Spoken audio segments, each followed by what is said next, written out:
এবং সকাল থেকে আমরা আপনাদেরকে নানান তথ্যের হালনাগাদ জানাচ্ছিলাম, তারই ধারাবাহিকতায় একটু জাতীয় দৈনিক থেকেও আপনাদেরকে আজকের মূল যে শিরোনামগুলো আছে সেগুলো জানিয়ে দিতে চাচ্ছি। রাব্বি, কি আছে আপনার কাছে? আমার কাছে যুগান্তরের একটি সংখ্যা রয়েছে, সত্যের সন্ধানে নির্ভীক যুগান্তরের সংখ্যা।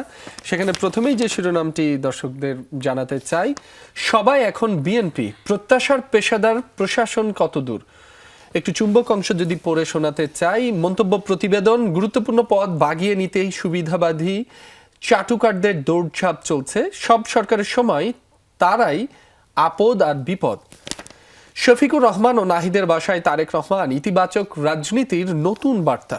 নির্বাচন পরবর্তী সহিংসতা ও হামলা, নেতাকর্মীদের সতর্ক করল বিএনপি। তারেক রহমানকে জামায়াত আমিরের অভিনন্দন।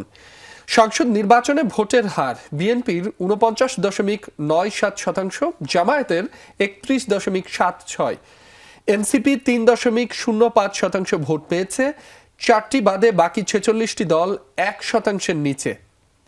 একটু শেষ পাতায় চোখ রাখতে চাই, সেখানেও বেশ কিছু শিরোনাম রয়েছে দর্শক, সেগুলো আপনাদের জানিয়ে দিতে চাই। ভাষা শহীদদের ঋণ শোধ কিভাবে হবে, মোহাম্মদ ইসমাইল। নতুন সরকার যখন বলবে তখনই ব্যারাকে ফিরবে সেনাবাহিনী, ওয়াকারুজ্জামান। নির্বাচন পরবর্তী সহিংসতা, কালীগঞ্জে 8 জন সহ 4 জেলায় আহত 13।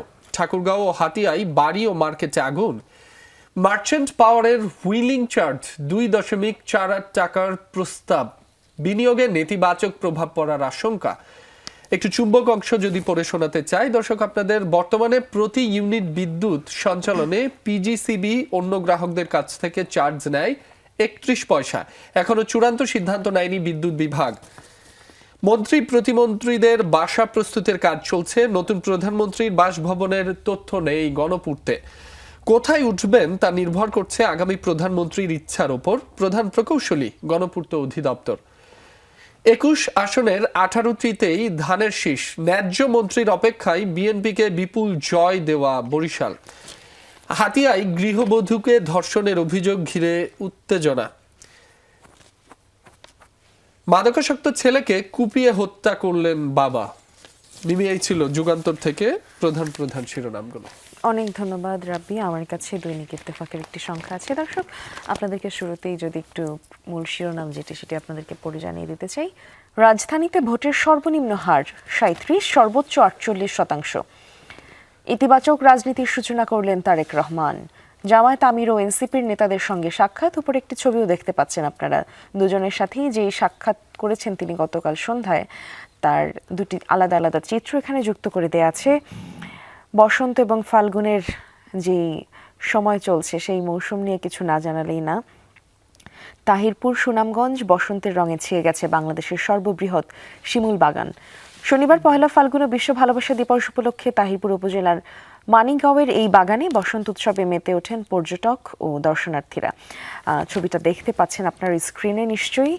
সেখানে শিমুল বাগানে শিমুলে লালে লালে ভরে গেছে একেবারে চারদিক।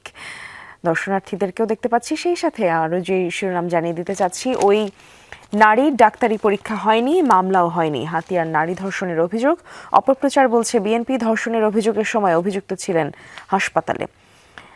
শেয়ার বাজারে আস্থা ফিরল বিনিয়োগকারীদের। বিএনপির নেতা ও স্পন্সরদের সঙ্গে সম্পৃক্ত কোম্পানিগুলোর শেয়ারের দাম বেশি বেড়েছে। ভাষা আন্দোলন নিয়ে একটি শিরোনাম রয়েছে। জিন্নাহ ভাষা আন্দোলনকে মুসলমানদের মধ্যে বিভেদ সৃষ্টির ষড়যন্ত্র উল্লেখ করেন।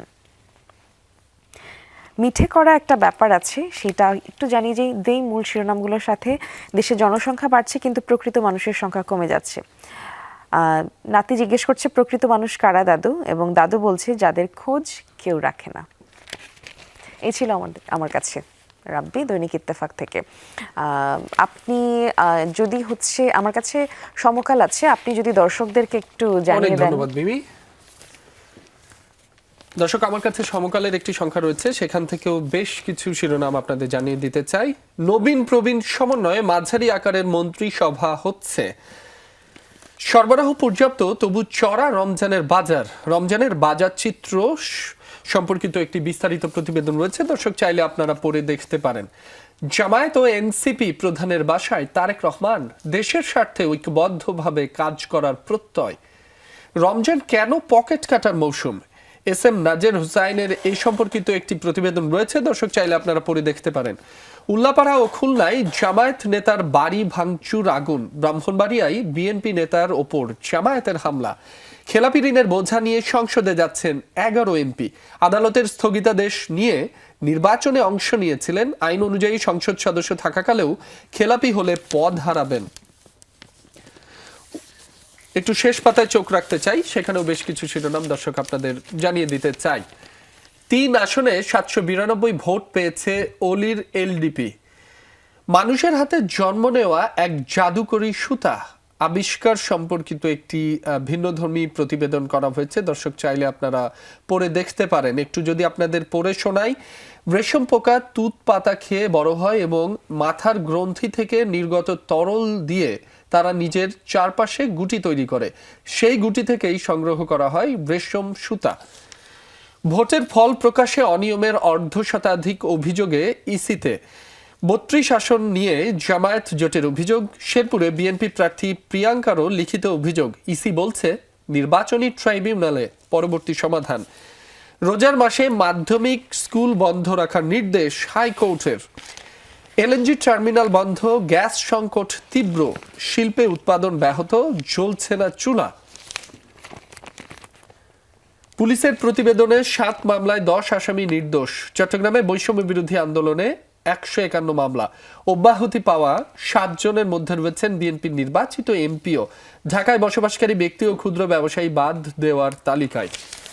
এই ছিল সমকাল থেকে আমার হাতে থাকা প্রধান শিরোনামগুলো। অনেক ধন্যবাদ রাব্বি। আমার কাছে কালবেলার একটি সংখ্যা আছে দৈনিক, আমি দেখছিলাম লালকালিতে যে শিরোনামটি রয়েছে, সিন্ডিকেট ভেঙে অর্থনীতি সচল করাই চ্যালেঞ্জ, এবং সেখানে দুজনের মন্তব্য রয়েছে, একটু দেখতে পারেন। সেই সাথে আছে জনআস্থা গড়ে তুলতে দরকার দক্ষ নেতৃত্ব, শিল্পায়ন ও কর্মসংস্থান তৈরি হবে প্রথম কাজ, এবং তারই সাথে রয়েছে সৌহার্দ্যের দৃষ্টান্ত স্থাপন করলেন তারেক রহমান। বিরোধী দুই নেতার বাসায় গিয়ে সাক্ষাৎ, যেমনটা আমরা জানছিলাম আগের পত্রিকাগুলো থেকেও। শপথে আসছেন ভুটানের প্রধানমন্ত্রী সহ বিভিন্ন দেশের প্রতিনিধিরা, ভারত পাকিস্তানের প্রধানমন্ত্রী আসছেন না। আরও রয়েছে, সেনাপ্রধান বললেন নির্বাচন গ্রহণযোগ্য ও সুষ্ঠু হয়েছে। বিএনপি পেয়েছে 49.97, জামায়াত 31.76, এনসিপি 3.05% ভোট। এবার সিটির ভোট নিয়ে প্রস্তুতি নিচ্ছে ইসি। এই ছিল আমার কাছে কালবেলা থেকে।